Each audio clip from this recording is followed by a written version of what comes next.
Hello and welcome to Bhaduri Foundation. Today we'll discuss about Right to Information Act 2005 with its amendment effected from 2019. The Freedom of Information Act 2002 is repealed. Before RTI Act, एक freedom of information act था 2002 जिसको repeal कर दिया RTI act आने के बाद. RTI is passed by the Parliament, received the assent of the President on 15th June 2005. ये examination point बनेगा. 15th June 2005 को प्रेसिडेंट की असेंट मिली and came into force on 12th October 2005. The amendment in Section 13, Section 16 and Section 27 of RTI Act came into force with effect from 1st August 2019. जो principal act है जिसको right to information act 2005 बोलते हैं, उसमें जो changes हुए हैं वो सेक्शन 13, सेक्शन 16 एंड सेक्शन 27 में हुए हैं और 2019 में हुए हैं 1 अगस्त 2019 से. RTI एक्ट लाया क्यों गया? RTI act helps citizens to secure access to information under the control of public authority. Public authority मतलब गवर्नमेंट ऑफिस, जहाँ से हम इंफॉर्मेशन सीख करना चाहते हैं under RTI act, in order to promote transparency and accountability. ये दो बातें हैं जिसकी वजह से RTI एक्ट आया. एडमिनिस्ट्रेशन में ट्रांसपेरेंसी रहनी चाहिए, अकाउंटेबिलिटी रहनी चाहिए in the working of every public authority. Because the democracy requires N informed citizenry. Democracy का पर्पस तभी सॉल्व होता है जब सिटीजनरी इन्फॉर्म्ड हो, and transparency of information is vital for to its functioning and also to contain corruption. Corruption रोकने के लिए भी RTI एक्ट ने काफ़ी इम्पोर्टेंट रोल प्ले किया है. The revelation of information in actual practice is likely to conflict with other public interest, including efficient operations of the government, optimum use of limited fiscal resources, and the preservation of confidentiality of sensitive information. So it is necessary to harmonize these conflicting interests. जब भी public domain की information बाहर जाएगी तो public interest adversely effect होगा, जिसमें क्या हो सकता है, जैसे एफिशिएंट ऑपरेशन ऑफ गवर्नमेंट का है वो अफेक्ट हो सकता है. Optimum use of limited physical resources, government has limited physical resources, तो इन्फॉर्मेशन अगर देने में ही लगे रहेंगे तो उनका भी वेस्टफुल होगा यूज़. प्रिजर्वेशन ऑफ कॉन्फिडेंशियलिटी, कई ऐसी चीज़ें हैं जिनमें कॉन्फिडेंशियल रखना पड़ता है, वो भी डाइवर्ज होगी. तो इसलिए ये इम्पोर्टेंट है कि एक बैलेंस बनाए रखना है RTI एक्ट का और कॉन्फिडेंशियलिटी का और efficient operation of the government का. RTI act extends to the whole of India except the state of Jammu and Kashmir. Act में एक्सेप्ट लिखा है लेकिन आपको इंक्लूडिंग याद रखना है क्योंकि जम्मू एंड कश्मीर भी इंक्लूड हो गया है अब RTI एक्ट के लिए.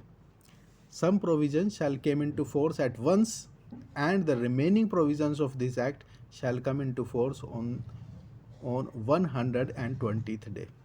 RTI एक्ट जब आया था तो उसके कुछ प्रोविज़न जो थे वो एट वंस उसी टाइम इफ़ेक्ट में आ गए थे, लेकिन जो बाकी प्रोविज़न्स है वो बाद में सब्सिक्वेंटली इन्फोर्स हुए थे, जो लगभग 120 दिन का टाइम दिया गया था, 120 डेज़ का, पूरे एक्ट को इन्फोर्स में आने के लिए. Public authority means established. अब यहाँ पे पब्लिक अथॉरिटी की डेफिनेशन दी है, जो भी public authority office institution established है by the constitution, owned, controlled और substantially financed by funds of central, state and union territory government. अगर किसी भी गवर्नमेंट से सब्सटेंशली फाइनेंस्ड है कोई भी ऑफिस तो उसको हम पब्लिक अथॉरिटी कह सकते हैं और वो RTI के परव्यू में आ जाएगा. As per Section 2F of RTI Act 2005, information means. अब RTI Act में इंफॉर्मेशन का मतलब क्या है ये सेक्शन 2F में बताया गया है. It means any material in any form including record हो सकता है, डॉक्यूमेंट हो सकता है, memo, email, opinion, advices, even advices, ज़्यादातर लोगों को पता है कि एडवाइस आरटीआई एक्ट में नहीं आती, लेकिन एडवाइस भी अगर कोई मांगता है एप्लीकेंट तो एडवाइस भी देनी होती है पब्लिक अथॉरिटी को। Press release, circulars, orders, logbooks, contracts, and information relating to any private body which can be accessed by public authority under any other law for the time being in force। और कोई private body which can be accessed by the public authority. अब जैसे किसी का income tax की detail किसी ने मांगी है, ठीक है, वो इनकम टैक्स डिपार्टमेंट के पास है और इनकम टैक्स एक्ट में है, ठीक है, available with the public authority, तो वो भी ली जा सकती है भले ही वो प्राइवेट इंडिविजुअल है। तो ये मतलब है इसके कहने का। Public authority means, public authority की डेफिनेशन मीन्स एनी अथॉरिटी और बॉडी और इंस्टीट्यूशन एस्टैब्लिश्ड और कॉन्स्टिट्यूटेड बाय कॉन्स्टिट्यूशन ने उसको बनाया हो या पार्लियामेंट से बनाया हो, स्टेट लेजिस्लेचर ने बनाया हो, कोई भी ऐसा इंस्टीट्यूशन जिसको हम पब्लिक अथॉरिटी कह सकते हैं। Substantially financed government including NGOs if it is substantially financed by the government। even NGO non governmental organisation भी पब्लिक अथॉरिटी हो सकती है, आरटीआई के परव्यू में आ सकती है, सब्जेक्ट टू वो फाइनेंस्ड हो, सब्सटेंशियली फाइनेंस्ड हो बाय द गवर्नमेंट। जैसे कि अगर कहें कि गवर्नमेंट ने 1000 रुपीज़ डोनेट किए हैं किसी एनजीओ को, तो अब वो पब्लिक अथॉरिटी है, वो NGO ABC NGO public authority नहीं, ऐसा नहीं है। वो सब्सटेंशली फाइनेंस्ड होनी चाहिए, मतलब कि अराउंड 90% 70% जो total fund of the NGO का that comes from the government of India और government of any particular state, तो वो सब्सटेंशली फाइनेंस्ड होगी, फिर वो पब्लिक अथॉरिटी बन जाएगी।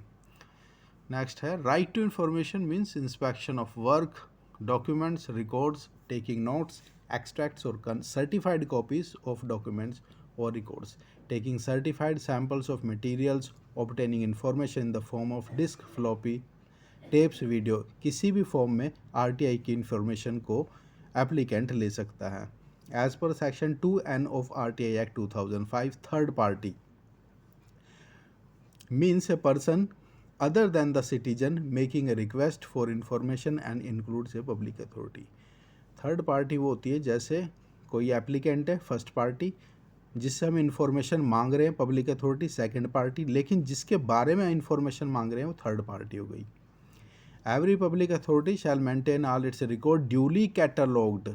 हर पब्लिक अथॉरिटी को ये मैंडेट दिया गया था कि विद इन 120 डेज अपने सारे ऑफिशियल रिकॉर्ड को वो कैटलॉग कर ले, इंडेक्सिंग कर ले, ताकि जो भी इंफॉर्मेशन मांगी जाए उसको वो रीजनेबल टाइम में, स्पेसिफाइड टाइम में प्रोवाइड करा सके सिटीजन्स को। It shall be a constant endeavour of every public authority to provide as much information suo motu to the public at regular intervals.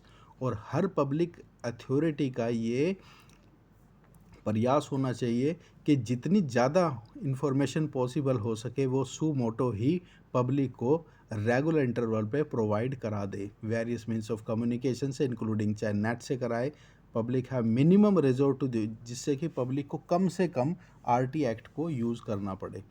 Every information shall be disseminated widely and in such form and manner which is easily accessible to the public. तो जो भी public से related information है उसको wide publicity देनी है ताकि RTI act का कम से कम राइटिंग में यूज़ हो। Where an application for information और appeal is given to a centre assistant public information, अगर कोई एप्लीकेशन सीपीआईओ को ना देकर असिस्टेंट पब्लिक इंफॉर्मेशन को दी गई है तो उसमें a period of 5 days shall be added. तो जैसे 30 days में हमें आरटीआई की इंफॉर्मेशन देनी होती है तो 5 days उसमें और ऐड हो जाएगा, 35 days हो जाएंगे अगर एप्लीकेशन किसको मिली है, असिस्टेंट पब्लिक इंफॉर्मेशन ऑफिसर को मिली है। A person who desires to obtain any information under this act shall make a request in writing or through electronic means, English, Hindi, किसी भी ऑफिशियल लैंग्वेज में दी जा सकती है application, specifying the particulars of the information sought. जो information मांगी गई है वो लिखना है, स्पेसिफाई करना, and the CPIO shall render all reasonable assistant to the person making the request order to reduce the same in writing. और CPIO अपनी पूरी कोशिश करेगा कि इन्फॉर्मेशन ओरली ही दे दी जाए जिससे कम से कम राइटिंग में एप्लीकेशन लगे। where an application is made to a public authority requesting for an information which is held by another public authority. अगर इंफॉर्मेशन सीख की गई है, कोई RTI एप्लीकेशन लगी है, लेकिन वो information pertains to some other public authority, तो उस एप्लीकेशन को ट्रांसफ़र कर देना है to the appropriate to that other public authority and inform the applicant immediately about such transfer. और एप्लीकेंट को भी इंटीमेट कर देना है कि ऐसी ऐसी एप्लीकेशन हमने ट्रांसफ़र की है इस पब्लिक अथॉरिटी को. फ़ीस क्या लगती है? 10 रुपये पर एप्लीकेशन होता है. जो रिप्लाई दिया जाता है उसका फ़ोटोकॉपी का चार्ज 2 रुपीज़ पर पेज होता है. For sample and model actual cost ली जाती है. सैम्पल एंड मॉडल जैसे RTI एक्ट में हम कोई मॉडल भी मांग सकते हैं पब्लिक अथॉरिटी से, या कोई सैम्पल भी मांग सकते हैं. जैसे कोई बिल्डिंग कंस्ट्रक्शन हो रही है, उसमें RTI एप्लीकेशन के ज़रिए हम सीमेंट के कट्टे का सैंपल ले सकते हैं. तो जो सीमेंट के कट्टे की जो वो होगी, जो सैक की जो प्राइस होगा, वो प्राइस हम एप्लीकेंट से लेंगे और उसके बदले में उसको वो जो सीमेंट होगा जो भी यूज़ हो रहा है उस कंस्ट्रक्शन में वो दे दिया जाएगा. तो उसकी एक्चुअल कॉस्ट ली जाएगी. अगर कोई डिस्क में इंफॉर्मेशन मांगता है तो 50 रुपीज़ पर आइटम वो चार्ज किया जाता है. और अगर कुछ जो ऐसे रिकॉर्ड की इंस्पेक्शन है जो कि वॉल्यूमिनस इन नेचर है, बहुत ज़्यादा है, जिसको हम फोटोकॉपी की फॉर्म में नहीं दे सकते, पब्लिक अथॉरिटी के जो रिसोर्सेस हैं वो डिस्प्रपोर्शनेटली डाइवर्ट होंगे. कई बार पब्लिक अथॉरिटी कहती है कि जो रिकॉर्ड है वो बहुत वॉल्यूमिनस है और इसको हम फोटोकॉपी की फॉर्म में नहीं दे सकते. हमारे जो लिमिटेड रिसोर्सेस है फाइनेंशियल और manual, that will B disproportionately divert. तो उसको हम फिज़िकल इंस्पेक्शन की इजाज़त दे देते हैं एप्लीकेंट को. तो फिज़िकल इंस्पेक्शन के लिए जो चार्जेस होते हैं वो for the first hour free होता है and for each subsequent hours 5 rupees होता है. हर घंटे का 5 रुपये. And no fee for first and second appeal. और एप्लीकेंट अगर कोई अपील लगाता है, जैसे फर्स्ट अपील या सेकंड अपील जो CIC में लगती है, उसका कोई भी चार्जेस नहीं होता. Disposal of request with in 30 days, 30 दिन के अंदर हमें रिक्वेस्ट को डिस्पोज ऑफ करना होता है of the receipt of the request. इधर provide the information on payment, या तो इन्फॉर्मेशन दे दो पेमेंट पे, 10 रुपये की पेमेंट पे, और या अगर कुछ फोटोकॉपी चार्जेस है तो वो ले सकते हैं as fee may be prescribed. और रिजेक्ट द रिक्वेस्ट, या एप्लीकेशन को आप रिजेक्ट भी कर सकते हैं, लेकिन that rejection should not be arbitrary. आपको रीज़न देना पड़ेगा and that reasons are specified in section 8 and section 9 of the principal act RTI act 2005. Where the information sought for concerns the life and, अगर कोई information किसी की life and liberty से related है तो वो इन्फॉर्मेशन हमें 48 आवर्स में देनी होगी पब्लिक अथॉरिटी को. Before taking any decision under sub section 1, the CPIO and the state public information officer, as the case may be, shall take into consideration the representation made by third party under section 11.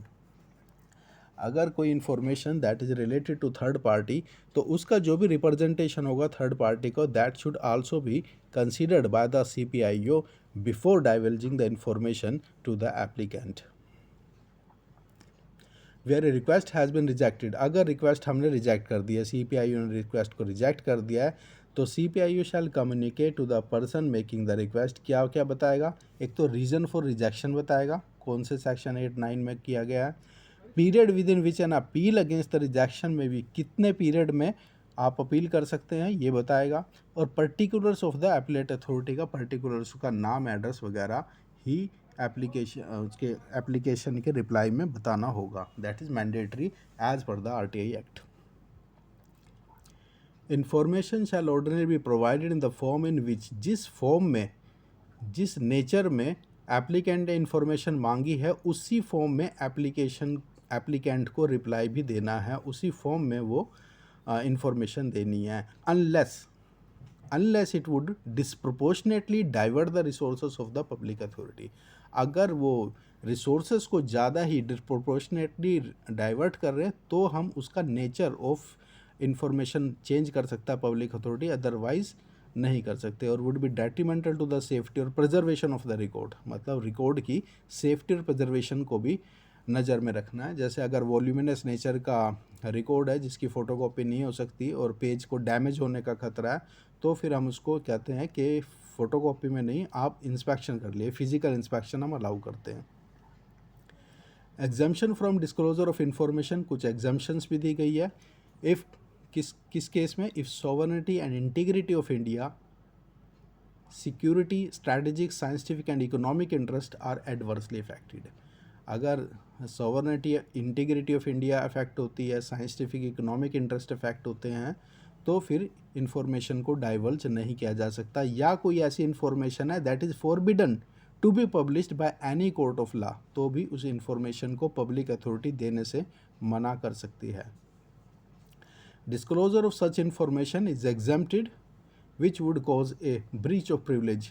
हाँ, information जब भी देने से मना करते हैं, अगर parliament का कोई ब्रीच ऑफ प्रिविलेज हो जाए, मतलब स्टेट लेजिस्लेचर जो इनको प्रिविलेज मिले होते हैं लेजिस्लेचर को, अगर उसका कोई ब्रीच हो रहा है तो भी इंफॉर्मेशन को डाइवर्ज करने से मना करते हैं। Information including commercial confidence, trade secrets और intellectual property the disclosure of which would harm the competitive position of a third party.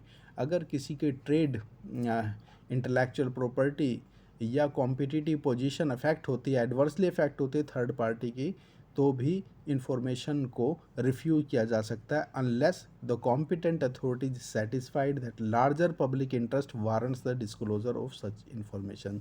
CPIO को ये देखना होता है कि ये इंफॉर्मेशन पब्लिक इंटरेस्ट में ही ज़्यादा हो और इससे एडवर्सली प्राइवेट इंटरेस्ट हार्म ना हो रहा हो। If adversely affect the fiduciary relationship, अगर RTI की इंफॉर्मेशन अफेक्ट कर रही है फिड्यूशरी रिलेशनशिप को, तो भी पब्लिक अथॉरिटी इंफॉर्मेशन देने से रिफ्यूज़ कर सकता है। Fiduciary relationship means like relationship between A doctor and a patient.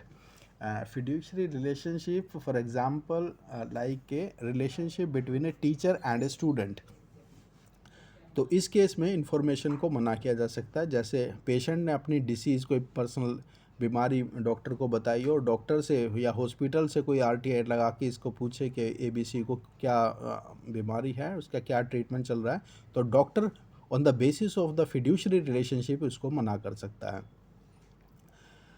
Would endanger the life of information, अगर किसी की लाइफ को इंडेंजर कर सकते हैं इंफॉर्मेशन डाइवर्ज करना, तो भी पब्लिक अथॉरिटीज़ को मना कर सकता है। Which would impede the process of investigation, अगर कोई इन्वेस्टिगेशन चल रही है, उस इन्वेस्टिगेशन के बीच में कोई इन्फॉर्मेशन को देने से मना कर सकते हैं। कैबिनेट कोई पेपर्स है including records of deliberations of the council of ministers, ऐसी इन्फॉर्मेशन को पब्लिक अथॉरिटी देने से मना कर सकता है। Information which relates to personal information, the disclosure of which has no relationship to any public activity or interest, or which would cause unwarranted invasion of the privacy of the individual unless the CPIO, as the case may be, satisfied that the larger public interest justify the disclosure of information. अगर कोई RTI act में किसी की personal information मांगता है जिससे किसी public activity का कोई लेना देना नहीं है, तो CPIO उस इंफॉर्मेशन को मना कर सकता है। लेकिन ये पब्लिक अथॉरिटी को देखना होता है कि लार्जर पब्लिक इंटरेस्ट में तो नहीं है ये। अगर लार्जर पब्लिक इंटरेस्ट में है तो पर्सनल इंफॉर्मेशन को भी डाइवर्ज किया जा सकता है। Information which cannot be denied to the parliament or a state legislature shall not be denied to any person। जो इंफॉर्मेशन पार्लियामेंट या स्टेट लेजिस्लेचर को देने से मना नहीं की जा सकती, वो किसी सिटीजन को भी देने से मना नहीं किया जा सकता। ऑफिशियल सीक्रेट एक्ट 1923, ये याद रखना है, इसी को थोड़ा एग्जाम्प्ट करके RTI एक्ट आया। The exemption permissible if a public authority allows access to information if public interest in disclosure outweighs the harm to the protected interest. अगर जो इंटरेस्ट प्रोटेक्टेड है उससे ज़्यादा बढ़ के पब्लिक इंटरेस्ट सर्व हो रहा है, तो वो भी इंफॉर्मेशन डाइवर्ज की जा सकती है in the interest of public. The CPIO may reject a request for information where such a request for providing access would involve an infringement of copyright। अगर किसी का कॉपीराइट जा रहा है तो भी उसको रिफ्यूज़ किया जा सकता है इन्फॉर्मेशन को। Third party information as per section 11 of RTI act 2005, where a CPIO state public information of intends to disclose any information or record or part thereof on a request made under this act which relates to or has been supplied by a third party has been treated as confidential by the third party, the CPIO shall within 5 days from the receipt. CPIO अगर कोई ऐसी information है जो third party से related है, उस application को within 5 days 5 दिन के अंदर रिसीविंग के उसको थर्ड पार्टी को देना होता है उसके कमेंट्स के लिए कि थर्ड पार्टी इस पर क्या सोचता है, क्या उसका रिप्रेजेंटेशन है, क्या टेक है. And invite the third party to make a submission in writing or orally regarding whether the information should be disclosed. उससे पूछना है कि आपकी ये इन्फॉर्मेशन मांगी है, क्या इसको हम डिस्क्लोज कर दें या नहीं करें. तो उनका सबमिशन आएगा. On the basis of that request और representation by the third party the CPIO will take decision. ऐसा नहीं कि उसने कह दिया कि नहीं देनी इन्फॉर्मेशन तो CPIO नहीं देगा. CPIO तब भी दे सकता है, लेकिन उसका टेक, उसका कंसिडरेशन, का रिप्रेजेंटेशन लेना ज़रूरी है. Except in case of trade or commercial secret protected by law, disclosure may be allowed if the public interest in disclosure outweighs the importance. The third party shall within 10 days from the date of receipt of such notice be given the opportunity to make representation against the proposed disclosure. 5 दिन के अंदर CPIO ने भेजा और 10 दिन के अंदर representation देगा third party. The central information commission shell consist of, अब हम आ गए CIC पे, सेंट्रल इंफॉर्मेशन कमीशन पे. इसमें क्या होता है, शैल consist of chief information commissioner होता है, एक इंफॉर्मेशन कमिश्नर होता है और मैक्सिमम 10 इंफॉर्मेशन कमिश्नर हो सकते हैं. मतलब 11 लोग होते हैं. एक हो गया चीफ इंफॉर्मेशन कमिश्नर और 10 हो गए इंफॉर्मेशन कमिश्नर्स. तो जो अभी चीफ इंफॉर्मेशन कमिश्नर है वो श्री YK सिन्हा है और जो इंफॉर्मेशन कमिश्नर है अभी 7 है. 7 इंफॉर्मेशन कमिश्नर्स हैं. मैक्सिमम 10 हो सकते हैं लेकिन अभी 7 है. द चीफ इंफॉर्मेशन कमिश्नर हो सकता है क्वेश्चन यही है कि who is the chief information commissioner of CIC presently. तो YK सिन्हा है. और क्या क्या कितने इनकम्बेंट है अभी इंफॉर्मेशन कमिश्नर्स? 7 है. The Chief Information Commissioner and Information Commissioners shall be appointed by the President. दोनों को, चाहे CIC हो चाहे इंफॉर्मेशन कमिश्नर, से प्रेजिडेंट अपॉइंट करते हैं और एक कमेटी बनती है जिसमें अपॉइंटमेंट दी जाती है, जिसके कमेटी के चेयरमैन होते हैं prime minister. Leader of opposition in the Lok Sabha committee में होंगे और यूनियन कैबिनेट मिनिस्टर होगा nominated by the prime minister. ऐसे ही स्टेट इंफॉर्मेशन कमिश्नर जो होते हैं उनको अपॉइंट किया जाता है गवर्नर के द्वारा. उनकी भी एक कमेटी बनती है. सेम उसको लगा लो, प्राइम मिनिस्टर की जगह चीफ मिनिस्टर हो जाते हैं. लीडर ऑफ अपोजिशन जैसे लोकसभा लिखा वो स्टेट लेजिस्लेचर हो जाएगा. एक यूनियन स्टेट कैबिनेट मिनिस्टर होगा nominated by the chief minister. The CIC shall be persons of eminence in public life with wide knowledge and experience in law, science, technology की जानकारी होगी, सोशल सर्विस, मैनेजमेंट, जर्नलिज्म, उनको ही CIC बनाया जाता है. As per section 13(1) of RTI Act 2005, the Chief Information Commissioner shall hold office for a term of 5 years from the date on which he enters upon the office. ये था RTI Act 2005 का provision, जिसको अब amend कर दिया है 2019 के amendment ने. अब क्या हो गया, अब 5 साल नहीं रहा, जो टेन्योर है उसको ख़त्म कर दिया है. shall be substituted by for such term as may be prescribed by the central government. Central government जितना प्रिस्क्राइब करेगी उतना ही CIC का टेन्योर होगा. पहले फिक्स था, अब फिक्स नहीं है, अब सेंट्रल गवर्नमेंट के हाथ में है. And shall not be eligible for reappointment provided that no chief information commission shall hold office as such that he has attained the age of 65 years of age. Every information commission shall hold office. Information commissioner के लिए भी यही था, 5 साल का था, tenure fix था. अब ये फॉर सच टर्म एज में B prescribed bye the central government, ये लाइन हो गई है. जो सेंट्रल गवर्नमेंट फिक्स करेगी वही उनका टेन्योर होगा. अब मतलब एक पहले जो इंफॉर्मेशन कमिश्नर ऑटोनोमस थे, मतलब CIC के एक जो स्वायत्ता थी वो ख़त्म कर दी गई है. अब ये सेंट्रल गवर्नमेंट के ही डिस्क्रिशन पे है किसको रखा जाए, कितने टाइम के लिए रखा जाए, अमेंडमेंट के थ्रू 2019 में. और till he attains the age of 65 years, तो एज अभी है ही. As per section 13(5) of RTI Act 2005, the salaries and allowances payable to and other terms and conditions of services the chief information commissioner shall be the same as that of the chief election commissioner. तो जो CIC था, chief information commissioner था, उसकी salary and allowances same थे जो कि chief election commissioner के होते हैं, और इंफॉर्मेशन कमिश्नर के सैलरी एंड अलाउंसेस इक्वल थे इलेक्शन कमिश्नर के। अब ये चेंज कर दिया गया है। अब क्या हो गया है कि that will be decided by the central government as per Section 14(1) of RTA Act 2005. The Chief Information Commissioner or any Information Commissioner shall be removed from his office only by the order of the President. President उसको remove कर सकते हैं on the ground of proved misbehavior or incapacity.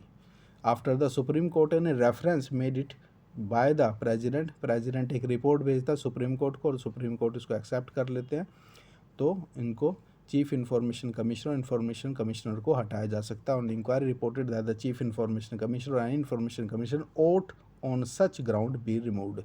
Supreme court भी अगर justify कर दे तो उनको remove किया जा सकता है। President may by order remove from office the chief information commissioner और any information commissioner if the chief information commissioner is adjudged as insolvent. President इनको हटा सकता है अगर इंसॉल्वेंट हो जाएं, ये involves moral turpitude, engage in any paid employment outside the duties of his office, unfit to continue office by reason of infirmity or mind or body mind से कमज़ोर हो जाए, insane हो जाए, has acquired such financial or other interest as likely to affect prejudicially। अगर financial किसी उसमें हो जाए तो भी इनको हटाया जा सकता है, जब प्रिजुडाइस हो जाए किसी केस में। तो as per section 15 sub section 3 of RTA Act 2005, the state chief information commissioner and the state information commissioner shall be appointed by the governor. जो पहले बताया था, गवर्नर अपॉइंट करेगा, एक कमेटी बनेगी, कमेटी का चेयरमैन चीफ मिनिस्टर होगा, leader of opposition in the state legislature होगा और कैबिनेट मिनिस्टर होगा, that will be nominated by the chief minister. Term 5 years हो गई, shall not be eligible for reappointment, reappointment के लिए एलिजिबल नहीं होते as per section 16(5) of the RTA Act 2005। The salary and allowances payable to and other. तो salary allowances जो थी state के केस में, स्टेट चीफ इंफॉर्मेशन कमिश्नर के केस में पहले थी इलेक्शन कमिश्नर के बराबर, और जो स्टेट के इंफॉर्मेशन कमिश्नर थे, चीफ नहीं थे, सिर्फ इंफॉर्मेशन कमिश्नर थे स्टेट के, उनकी सैलरी एंड अलाउंसेस होती थी chief secretary of the state के बराबर। अब वो भी चेंज हो गई है, अब हो गया है for a term of 5 years, ये भी चेंज कर दिया अमेंडमेंट 2019 में। फॉर सच टर्म एज में be prescribe bye the central government, जो भी सेंट्रल गवर्नमेंट डिसाइड करेगी वही होगा।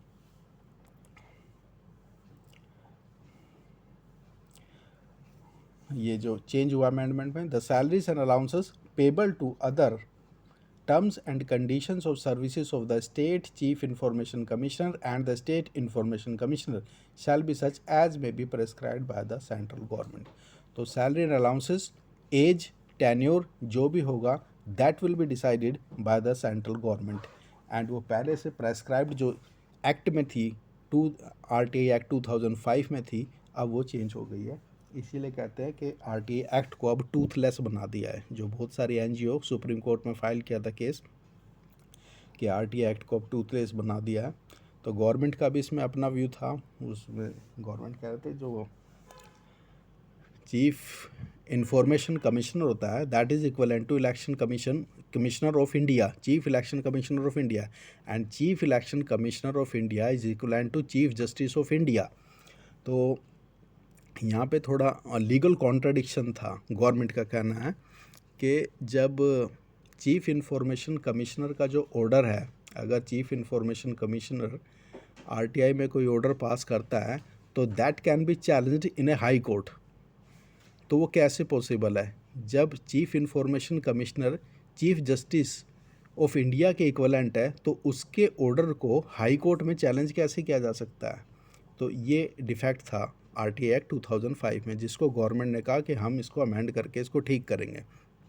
लेकिन अमेंड करके ये तो ठीक किया, लेकिन उसकी ऑटोनॉमी भी ले ली। ऑटोनॉमी जैसे उसका टेन्योर सिस्टम 5 साल का जो था, जिससे वो इंडिपेंडेंट डिसीजन ले सकता था इवन अगेंस्ट द गवर्नमेंट, ठीक है, दैट वाज टेकन अवे। और उसकी जो पे and allowances, salary and allowances, अब वो सेंट्रल गवर्नमेंट पे डिपेंडेंट हो गया, अब इंडिपेंडेंट डिसीजन नहीं ले सकता, सीआईसी की ऑटोनॉमी ख़त्म हो गई है। तो नेक्स्ट पढ़ते हैं। As per section 18(3) of RTI act 2005, while inquiring into any matter under this section have the same powers as vested in a civil court। CIC जो है इसको सिविल कोर्ट की पावर है, trying to suit under the code of civil procedure 1908, तो civil court माना जाता है CIC को। As per section 19(1) of RTI Act 2005, any person who does not receive a decision within the time specified, 30 दिन के अंदर अगर आपको इन्फॉर्मेशन नहीं मिली और वो एग्रीड हो जाता है by the decision of the CPIO, may within 30 days from the expiry of such period from the receipt of such a decision prefer an appeal, तो वो अपील फाइल कर सकता है। किसको? To such an officer who is senior in rank to the CPIO। तो CPIO से जो भी सीनियर रैंक होगा वो एपलेट अथॉरिटी होगा, फर्स्ट एपलेट अथॉरिटी होगा, उस पे वो अपील फाइल कर सकता है एग्रीड पार्टी मतलब applicant. As per section 19(3) of RTI act 2005, second appeal, first appeal हो गई उसी ऑफिस में CPIO के सीनियर ऑफिसर को। अब सेकंड अपील कहाँ होती है? Second appeal against the decision shall lie within 90 days, 90 दिन के अंदर होगी, from the date on which the decision should have been made और actually received with the central information commission और द स्टेट इंफॉर्मेशन। तो CIC में 90 days के अंदर सेकंड अपील फाइल की जा सकती है अगर फर्स्ट एपलेट अथॉरिटी भी एग्रीड पार्टी की ग्रीवेंस को रिड्रेस नहीं कर सका। तो जो फर्स्ट अपील होती है वो विद इन 30 days होती है और जो सेकंड अपील होती है वो विद इन 90 days होती है। इंपॉर्टेंट पॉइंट्स है ये। और किसी भी अपील के लिए कोई फ़ीस नहीं लगती इसमें, एप्लीकेशन के लिए लगते 10 रुपये, अपील के लिए नहीं लगती। As per section 21 of RTI act 2005, penalty clause. अब इसमें पेनल्टी क्लोज आ गया कि information not furnished within the time specified under sub section 1 of section से और मैलाफाइडली डिनाइड, अगर इन्फॉर्मेशन को डिले किया गया है तो 250 रुपीज़ पर डे के हिसाब से पेनल्टी लगेगी ऑन द CPIO और जो भी कोई रिस्पॉन्सिबल होगा। अगर मैलाफाइडली डिनाइड की गई है इन्फॉर्मेशन बाय द CPIO और knowingly given incorrect information, incomplete information और मिसलीडिंग इन्फॉर्मेशन दी गई है तो फिर डिसिप्लिनरी केस स्टार्ट होता है, इनिशिएट होता है अगेंस्ट द CPIO। तो इसीलिए CPIO की रिस्पॉन्सिबिलिटी होती है कि इन्फॉर्मेशन जो भी जाए वो मिसलीडिंग ना हो, इनकम्प्लीट ना हो और इनकरेक्ट ना हो। It shall impose a penalty of 250 rupees each day till application is received or information is furnished. So, however, the total amount of such penalty shall not exceed 25,000 rupees से ज़्यादा नहीं होगा, maximum 25,000 रुपये, and all concerned shall be given a reasonable opportunity of being heard before any penalty is imposed on him. तो ये एक तरफा नहीं होते, यूनिलैटरल बायलैटरल दोनों का सुना जाता है, अपॉर्चुनिटी दी जाती है दोनों पार्टी को, पब्लिक इन्फॉर्मेशन अथॉरिटी को भी, CPIO को भी, कि अपना पक्ष रखे पेनल्टी लगाने से पहले। As per section 21 of the RTI act 2005, no suit, prosecution और other legal proceeding shall lie against any person for anything which is in a good faith done or intended to be done under this act or any। कोई भी court case नहीं हो सकता जब तक RTI act मतलब RTI application process में है, कोई उसको कोर्ट में नहीं ले जा सकता क्योंकि इसकी अपनी एक सिविल कोर्ट की पावर है। सब्जेक्ट टू RTI केस में जब अपील होती है, जब first appellate authority public authority में होती है, सेकंड अपील CIC में होती है। अगर कोई CIC के डिसीजन से भी सेटिस्फाई नहीं है तो फिर वो अपील होती है हाई कोर्ट में, तो मैटर हाई कोर्ट जा सकता है। लेकिन अगर किसी ने फर्स्ट अपील डाली और सेकंड अपील CIC में न डाल के हाई कोर्ट में डाल दी तो वो रिजेक्ट हो जाएगी। As per section 23 of RTI act 2005, section 23 ये कहता है RTI एक्ट 2000 का कि bar of jurisdiction of court, no such order shall be called in question otherwise than any way under appeal. हाँ, अपील के अलावा ये बार ऑफ जुरिस्डिक्शन है, जुरिस्डिक्शन से बाहर है। Act not to apply to intelligence and security organisations, ये RTI act किन किन ऑर्गेनाइजेशन पे अप्लाई नहीं होता, ये लिस्ट है। 18 ऐसे ऑफिस जिन पे RTI एक्ट अप्लाई नहीं होता, जिसमें कि IB है, रिसर्च एनालिसिस विंग है कैबिनेट सेक्रेटरीट में, directorate of revenue intelligence, central economic intelligence bureau, directorate of enforcement, narcotics control bureau, aviation research centre, special frontier force, border security force, CRPF, ITBP, CISF, national security guard, Assam rifles, special service bureau, special branch Andaman and Nicobar, crime branch Dadra and Nagar Haveli, special branch Lakshadweep police. And further, as per section 25(1) of the RTI Act 2005, the Central Information Commissioner or State Information Commissioner, as the case may be, shall, as soon as practicable after the end of each year, prepare a report on the implementation of the provisions of this act. एक report बनाते हैं, parliament में पेश होती है. In section 27 में भी amendment हुआ है of the principal act. Principal act means RTI act 2005, जिसमें चेंज हुआ है तो इसको प्रिंसिपल एक्ट बोलते हैं अमेंडमेंट वाले पोर्शन में. इन सब सेक्शन ये क्वेश्चन पूछ सकता है कि which one is the principal act, RTI act 2005, freedom of information act 2002 या RTI अमेंडमेंट एक्ट 2019. तो प्रिंसिपल एक्ट RTI एक्ट 2005 को बोलते हैं. फ्रीडम ऑफ इंफॉर्मेशन एक्ट तो रिपील हो गया 2002 वाला. और इसमें इन सेक्शन 27 में भी कुछ चेंजेस हुए हैं जो कंसिक्वेंट चेंजेस है. 13 और 16 में चेंज हुए तो 27 में भी कुछ ऐसे चेंजेस करने पड़े. तो ये कंप्लीट हो गया RTI एक्ट. ये कॉम्प्रिहेंसिव है, इससे बार क्वेश्चन नहीं जाएगा. और थैंक्स फॉर लिसनिंग. इसका जो PDF है वो हमारे ऐप में मिलेगा, ऐप को डाउनलोड कर लेना.